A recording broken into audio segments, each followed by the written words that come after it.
Hey guys, what's going on? My name's Dom, and I'm your one and only Marvelous Imp.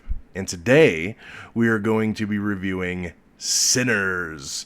Now, this is written and directed by Ryan Coogler, where we're given a story synopsis that says, trying to leave their troubled lives behind, twin brothers return to their hometown to start again, only to discover that an even greater evil is waiting to welcome them back.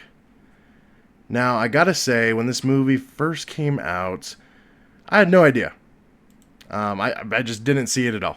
I don't know if it was just marketed really poorly or, yeah, they just didn't kick out enough funding for trailers. I just didn't hear about the movie at all. It wasn't until I came across some of my pages that are horror community pages that started talking about it. They're like, have you seen Sinners? Have you seen the vampire movie? And I was like, what? What is this movie? And when did it come out? I was just absolutely mind-boggled. So I went into the movie blind, not knowing anything. And to be honest, sometimes that makes the movie even better, I feel. A lot of the trailers and a lot of marketing today, I feel like they can give away too much. And I gotta say, when I really want to check out a movie, or if I'm really excited for a movie, I actually try to stay away from the trailers, too.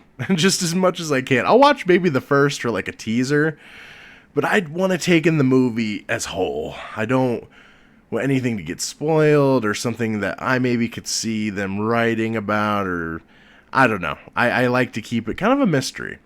So watching Sinners for me, I went in blind, and I gotta say, I don't know where all the hate is coming from, because this movie was good.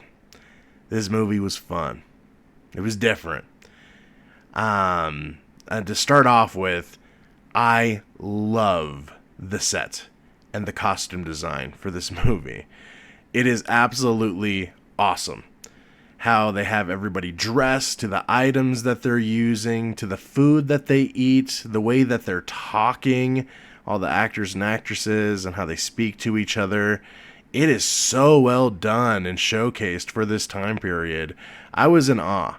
I thought it was so good. And it just kind of gave me goosebumps, because it reminded me of Django and how Tarantino puts up his set and how in his costume design. And it's to the very things that the actors and actresses are holding that make the movie just awesome. We get to see Michael B. Jordan play his characters. He's playing twin brothers. Michael B. Jordan is, which he does well. He absolutely nails the performance and is believable.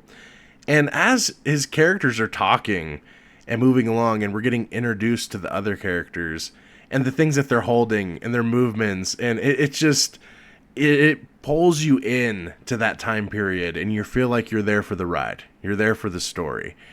And that's another thing I got to give Ryan Coogler, is the character development right out the gate. Like right out of the gate, we get tons of character development about our characters, so we can empathize with them, so we can care about them. It's all there.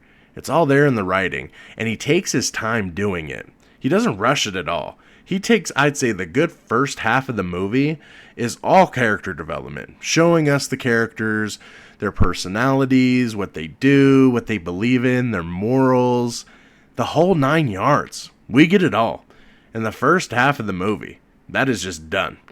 Is we get all these characters fleshed out to us on why we should care about them and what they're all about. And I had some people compare the movie Till Dusk Till Dawn. And that's also a Tarantino movie and a Robert Rodriguez movie. That's why that movie's a little bit weird, by the way. It's because it's done by two directors. And I could see the similarities. Yeah. For kind of how the story is told. One, Till Dusk Till Dawn, is about two brothers that are low-key criminals that are on the run.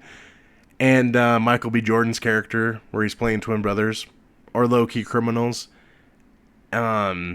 And again, I could, see the similarities, but for me, it did feel like a whole different movie. They didn't completely feel the same. I could see where people could put them in the same box, especially where this is a vampire movie, but I did think they were different. It was different enough. I would say. That it's not like a complete copycat or clone. And if anything, you could say Ryan Coogler, he had inspiration. Or maybe he had ideas and took from that and made this movie. Another thing that I really love about this movie is Jack O'Connell. I was so excited to see Jack O'Connell in just a film. I'm a huge fan of the TV drama series called Skins, and one of my favorite characters in that TV series is Cook. And Jack O'Connell playing that role, it was just so amazing, and I loved that character so much. So to see the actor come out and do something new and something different, I was really happy. I really was just ecstatic to see him in the cast. And that's another thing that just drove me to jump in to watch this movie, is to see, what Jack O'Connell was doing and see what he was showcasing. And for me, for my pleasure, he was playing one of the vampires. And that was awesome. So, thank you, Jack O'Connell. I want to see you in more movies, man. I think you're fun. I think you're great. I also loved Eden's Lake.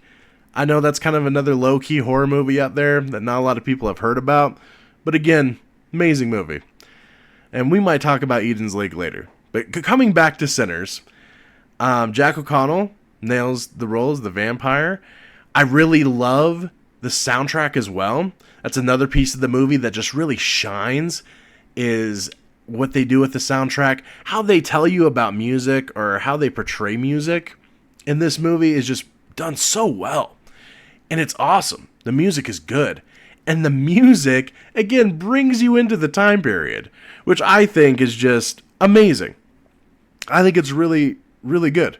It's magnificent that they can pull you in to a time period using the soundtrack, using the set, using the costume design, having these characters act out these accents and these lines. It just pulls you into this story tons. And it makes it all believable. And that's something that he did so well with this movie. And that's what I really, really like. So for me, for Sinners and all the haters out there, I gotta give it a 9. I thought it was a solid vampire movie. I didn't think it was terrible. I don't think it was like amazeballs. It's not like a 9.8 or a 10 or something that's super S tier. But I think it's a solid 9. Yeah, I'm gonna give it a solid 9. I liked the movie. I thought it was good. It wasn't bad at all.